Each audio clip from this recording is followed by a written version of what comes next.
got 25 minutes. We got to go.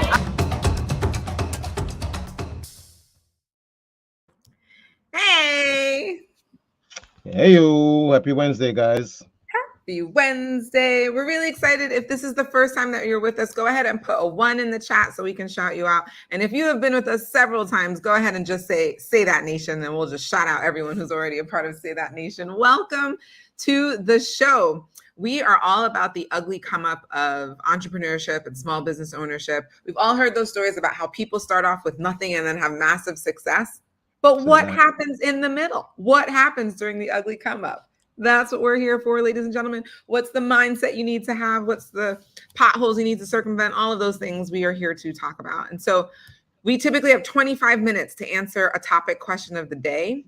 And we love the topics that you guys have been bringing us. Keep bringing them to us. We love this community that we've built together to help one another along our entrepreneurship journeys. All right. So let's jump into today's topic and see what we got up. Today, the topic is, can we cultivate habits to improve our financial wellness? Great question, considering this is the month of Mental Health Awareness Month. There it is. I love that we're taking a look at the mindset of what is required for entrepreneurship. And in this case, finances. Let's talk about this. Like, this is a big topic. And so because it's such a big topic, it's not just me and Winston. We actually have a returning guest today. I'm really excited to bring back on our guest. She is a mother. She is a wife. She's a dog mom. But most importantly, she is the CEO and founder of PB&J Mortgage. I can't wait for you guys to see again Jax Crider. Welcome to the show.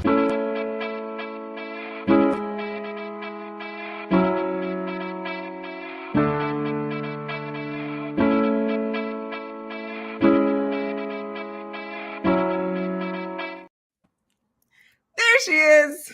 Hey guys. That's what's going on. Nada. Thanks for having me back. We're happy to have you back. Before, I'm just gonna, I almost said it, but I was like, I'll just wait until Jax is on. One of the reasons why we love to have Jax on is because I love the way she tells stories, and I love the way that she's just very matter of fact about certain things like finances. Absolutely. And she joked earlier that her mom says that, opinions are like assholes. Everyone has them, and Jax has very good ones. I was going to say it's true. We all have opinions. That's why it's important for you to figure out who to listen to and who to not, right? Because everyone has them. And they don't all align, right? So No. Well, we're super excited to have you back on. So just for folks who are meeting you for the first time, we'd love to hear a little bit about how you got into the mortgage industry and anything new that's going on for you in your business. For sure. So I actually got in the mortgage industry on accident. I needed a job. I was good at math, and my youth pastor's wife ran a mortgage company, and she's like, hey, why don't you come work for me? And I said, yeah, sure. I mean, I'm good at math. And I kind of learned it blended together, like my love of numbers and like kind of teaching people and helping people understand things. And so it's kind of what happened. And I just stayed in it. And I have kind of, in the course of my 20 plus years in mortgage, I've actually done about everything that touches that too. Like I went and got a law degree when the first financial crash kind of happened and started, just because we were doing a lot of legal stuff in that space. And I've done all the things like property and casualty insurance. I've sold life insurance, all the financial things, guys. Pretty much if it touches the financial space, I've done it or had some kind of level of experience in it. And it's actually why I actually started my own podcast. Mine is not live. It is pre-recorded, but it's called Financial Mastery Simplified. And the whole goal is really just to help people understand things from the financial space. And I try to bring in guests who have a wide range of financial experiences, and we just kind of try to drill it down. So, very cool. There's her YouTube channel right there, so you guys can find all of that great information there. Awesome. Well, this is great. This is new, the YouTube channel side. Yeah, a lot of people told me I need to do a podcast because I have a really strong opinion about things and I have a really strong voice, but I kind of avoided it for a minute. I just like being guests and things like that because that means I didn't have to do all the stuff you guys have to do on the back end. But it sort of went along with my brand. I mean, PBJ's core values are educate, empathize, empower, because it's important to Mhm. educate people where they're at, empathize with the situation that they're in, and then empower them to make good financial choices. Because I say all the time, I don't have to stroke the check, you do, for that big financial purchase that you're going to make. And so I want to make sure that you are empowered to make the decision that works for you. Here, here. Well, now you guys know why we brought Jax on to talk about today's topic. So let's get into it. Well, Can we actually, cultivate? Jay, Sorry. well, sorry, before we go to that, Jax, and this is such a cool thing to hear about.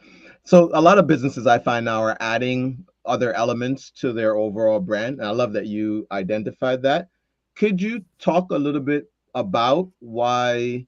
Because I've had people who've given advice about things that you could do to business and that, but have you seen how adding a podcast has maybe helped your business or gotten your reach out more?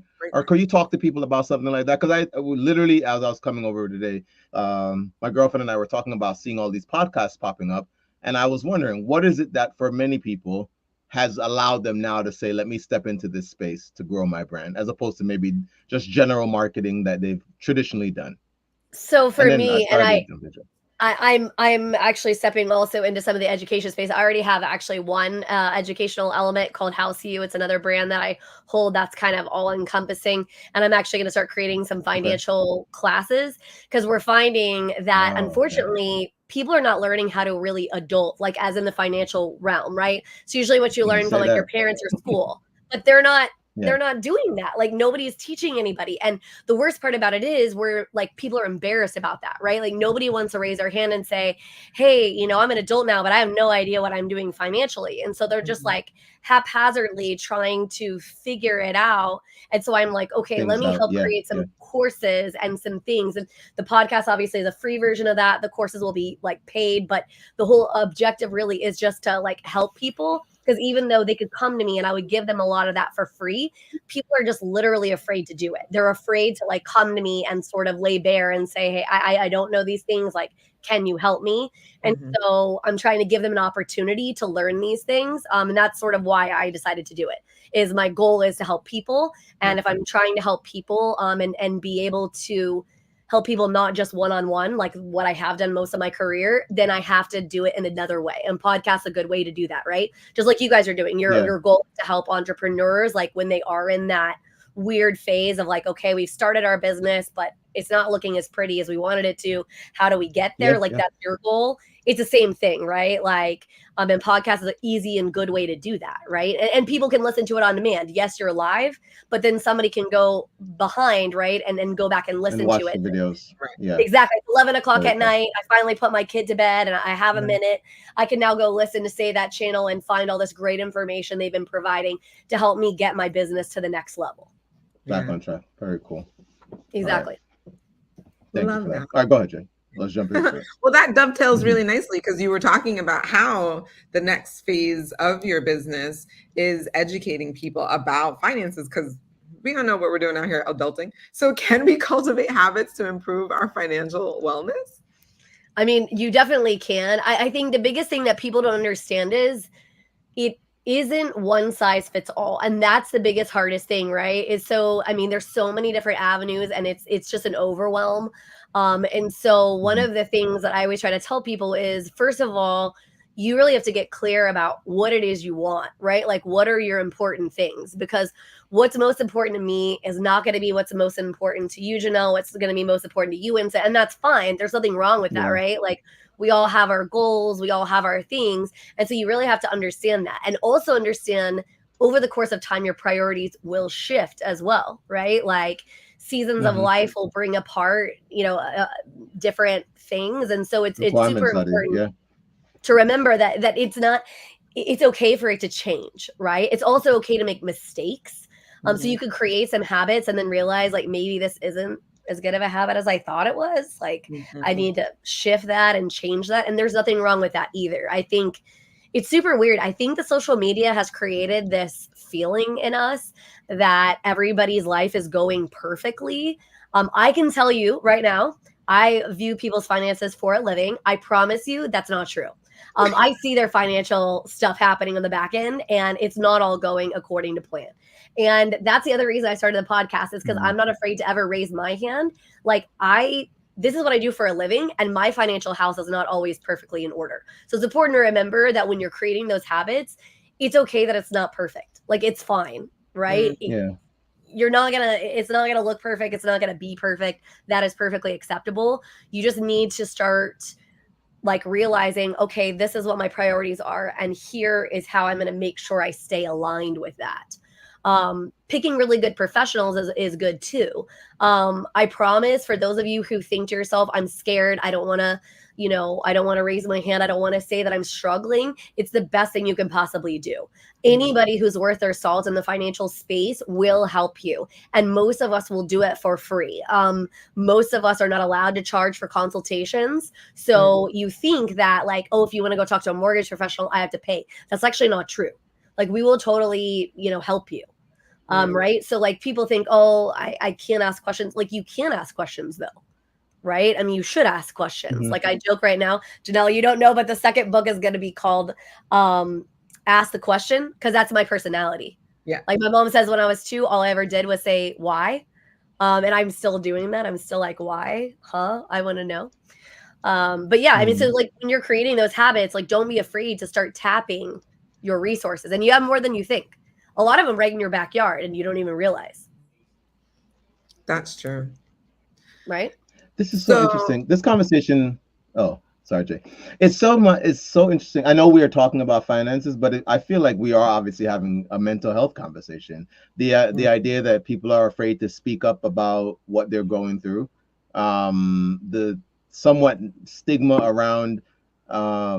I think the fact that you think everybody else does have it figured out, but it's really just ignorance, just kind of hiding because of. And Janelle, I'm pretty sure I'm sure shame is connected to this in a huge way.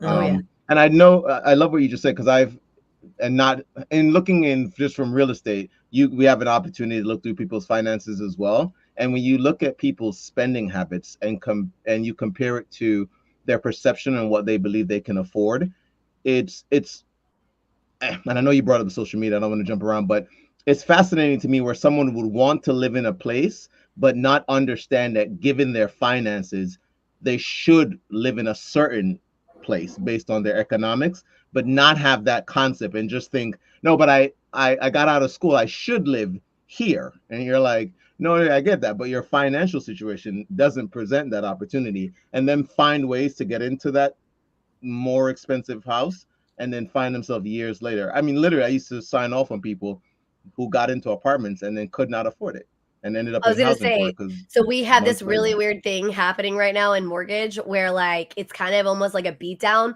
because we have people come in and they like have this idea that they're going to tell us how to do our jobs, what we are going to qualify them for. And I'm like, just so we're clear, that's not how this works, right? Like, I want you to get where you want to be. Exactly. But like, I'm the professional. Like, I didn't just spend 20 years of my life just doing mortgage for my health, right? Like, I do know, and I also know how to keep you from putting yourself into financial ruin as well. Like, there's a difference in taking a calculated risk. Like, my husband and I did that with this crazy big house we bought, right? We took a calculated risk.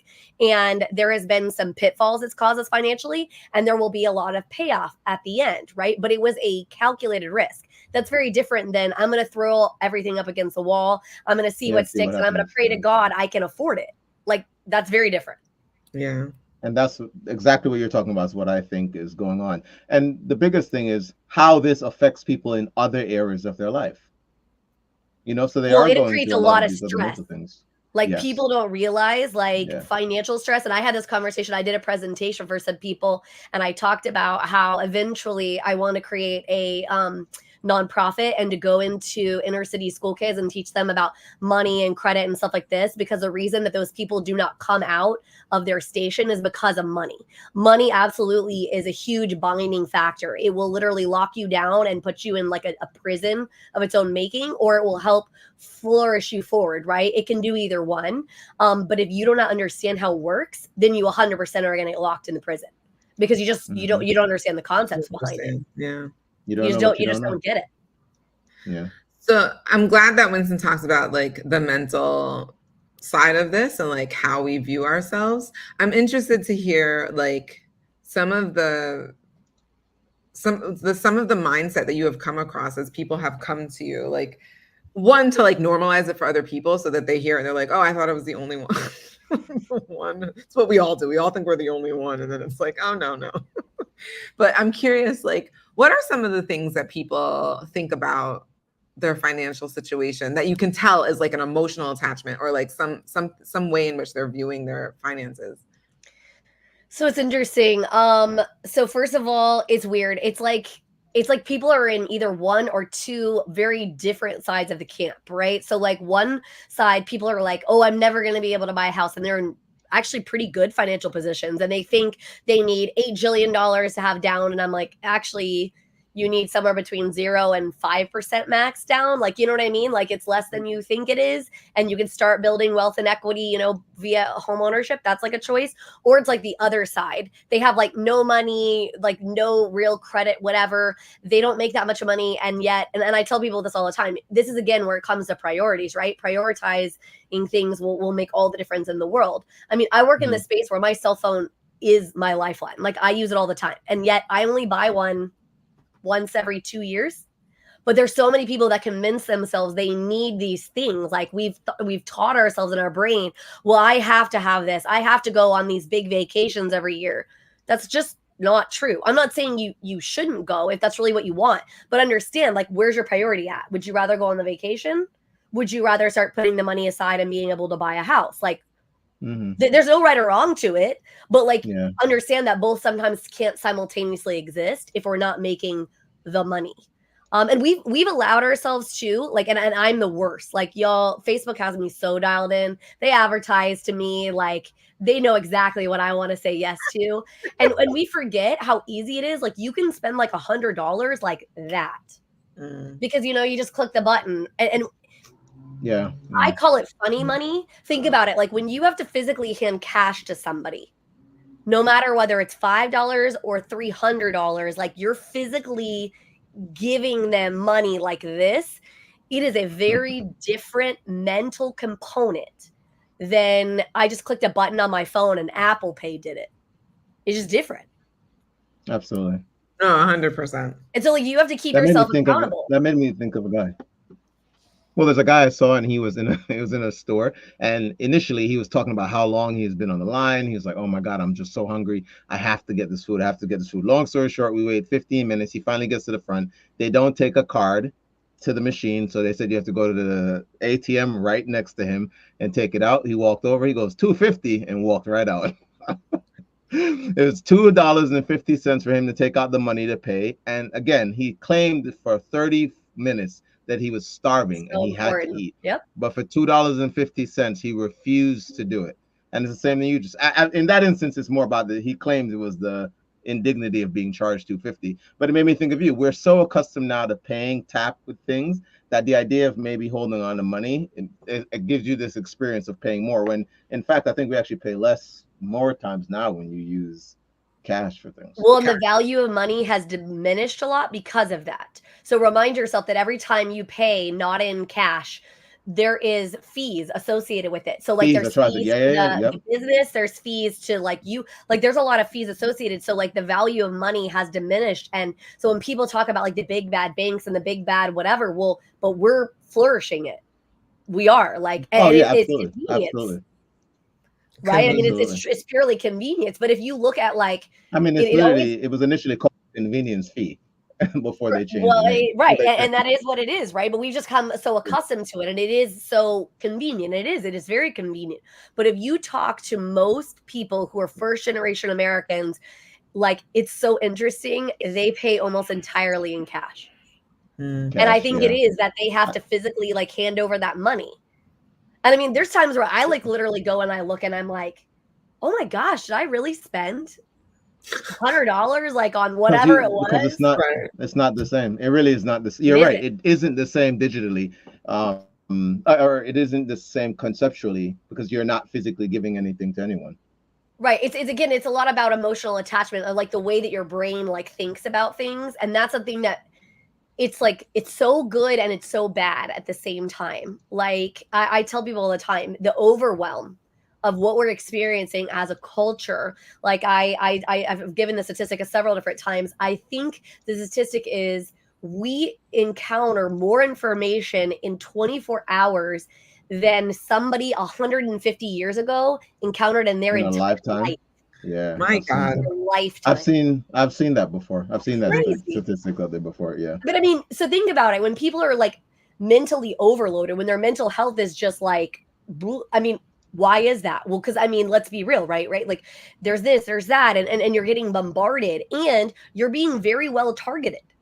I mean, Yeah. it's good on like the, hey, they crawled inside your brain and they figured out what you wanted. So you didn't have to spend a lot of hours like figuring it out. It's like, here it is right here for you. But then again, on the same token, like, did you really need that? And if you'd had to do all the research, and if you'd had to go all the stores, would you? and if you'd had to, There whatever, it is. you bought it. There it is. Would There you it have is. bought That's it? the 250. If you had to pay that 250, would you have taken it? It's real. No, but it is a real thing. It's there's a scientific term for what we're discussing. And they've used it. It may have been in the Pavlov dog study, but this idea of barrier, if you can Janelle, we talked about this before. Like, remember they were talking about the mindset of creating, like you put your gym clothes next to the door, like these little things you create to make less hurdles for you to achieve something. That's what they've done with this system that we're discussing. There's less hurdles for you to go through to get this item. I mean, Amazon literally has made a guy a billionaire,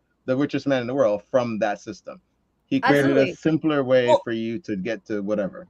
And think about this. I mean, there's another weird epidemic that's happening right now where like consumers are so used to getting what they want immediately, that they'll be like, what do you mean it's going to take you guys 24 to 48 hours to look over my financials? I'm like, okay, whoa. Like, first of all, let's remember, I'm doing the largest financial transaction you will ever have in your lifetime. You don't want me to just like throw it together and be like, yeah, Winston, you're probably good. I mean, maybe you can afford it. I guess that'll be good. Like, you know what I mean? Like, you don't want that. Like, but people have that in their head. And I tell people all the time, like, when you're thinking about this through, and I apologize if I have a dog barking in the background, like tell people all the time, I'm like, hey, when you're trying to save money, if you are struggling with that, put it somewhere where you can't touch it. Like you were saying, the barrier, like how hard it is. Like when I was saving money, I literally put it in a bank where there wasn't a physical bank of that in my area. So like I could not physically go get it. And in order to wire it from like one account to another, it would take a few days. Well, guess what? If it's going to take 3 days, right, to get it from one account to another, I'm pretty sure that I'll know if it's really that important or not. That I needed to move that money. Yeah. I also think it's a bit of entertainment as well, because I think about, again, in the realm of real estate and housing, think of like HGTV, and they're just like, oh, you just like redo like a house, and they make it look so simple. I know a ton of, whether it's interior decorators to like actual contractors, and they're like, and then people come to us and expect it to happen like immediately, there's going to be no problems, or, you know, like everybody, like it is only on HGTV where you can literally get the plumber, the carpenter, the electrician, and everybody working at the same time. Like, we just did a massive remodel because the horrible situation of this giant house I own, it was under contract. Inspector left a half bath water running. It ran for like 3.5 days. It flooded the house, and we had to do like a giant remodel. Okay, getting everybody coordinated was freaking nuts. Like trying to get the plumber to get there, and then this guy couldn't work when that guy was working. Like it was nuts, and it took forever. I mean, we started that project in December, and it was supposed to be done at the end of February.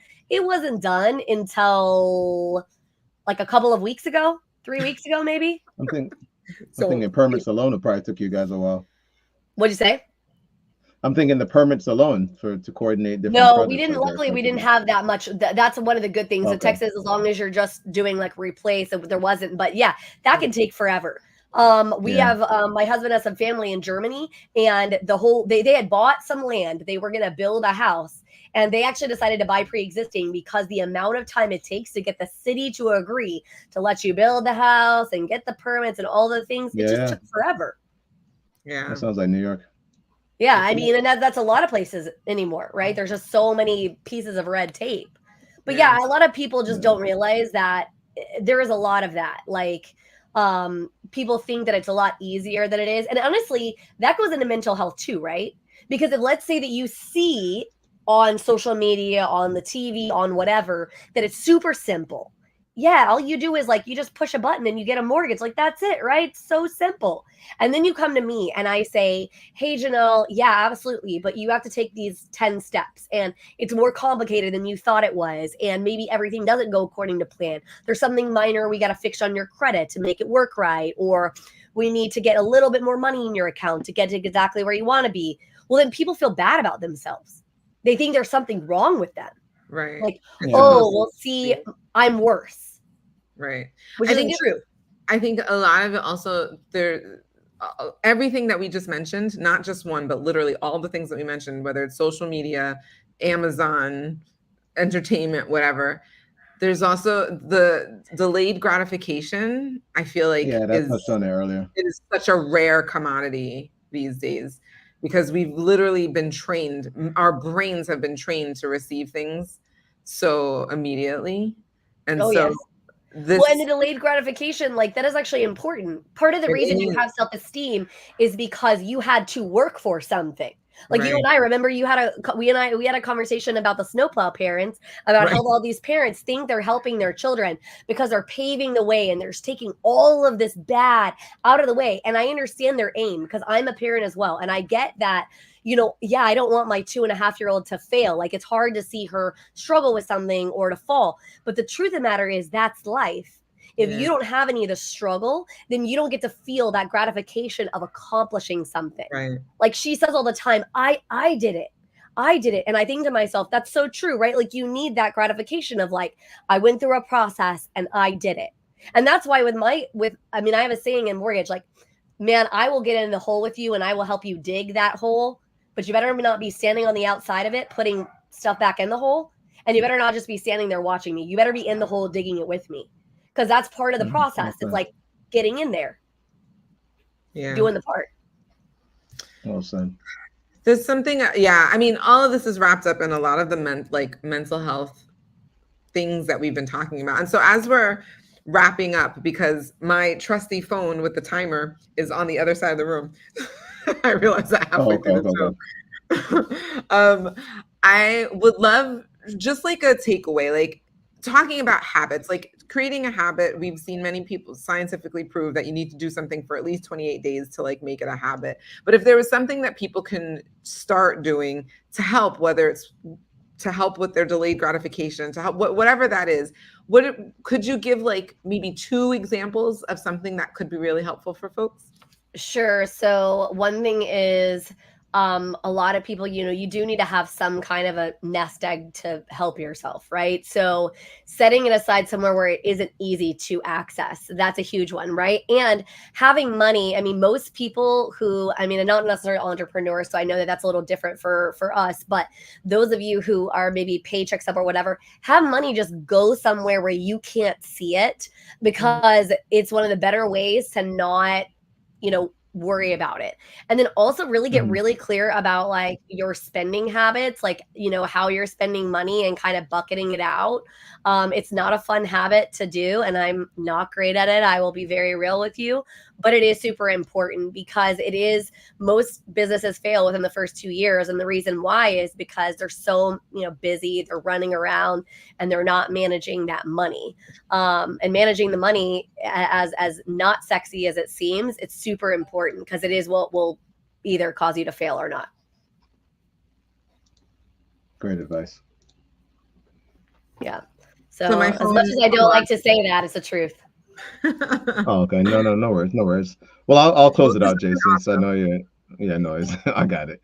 All right, cool. So thank you again, Jax. Definitely make sure I want to put back up your YouTube Guys, make sure you go and check out Jax on her YouTube channel. How often do you guys put up new content? I know you said it's recorded. Yeah, so no, on PBJ Mortgage TV, we do a ton of reels. We do some long video on that as well. Financial Mastery Nice. Simplified will likely have a YouTube channel as well. So there'll be that one as well. And I will make sure that they're all linked together because it's all, kind of Perfect. one big thing. But seriously, I always tell people all the time, and I do mean it, use me as a resource. I have tons of connections in the financial space. So if it's not me specifically who can help you, I promise I can connect you with the right person. One thing I've learned a lot in the last 24 months is it's who, not how. Utilize your resources. A lot of times you don't have to figure out how to do it. It's just knowing who to go to. So find those people and use those resources. Say that. Guys, that's it for us. That's a mic drop. So we'll leave it there. Thank you again, Jax. And until we see you guys, as always, remember, you deserve the good life. Say that. We'll see you guys. Be well. Bye.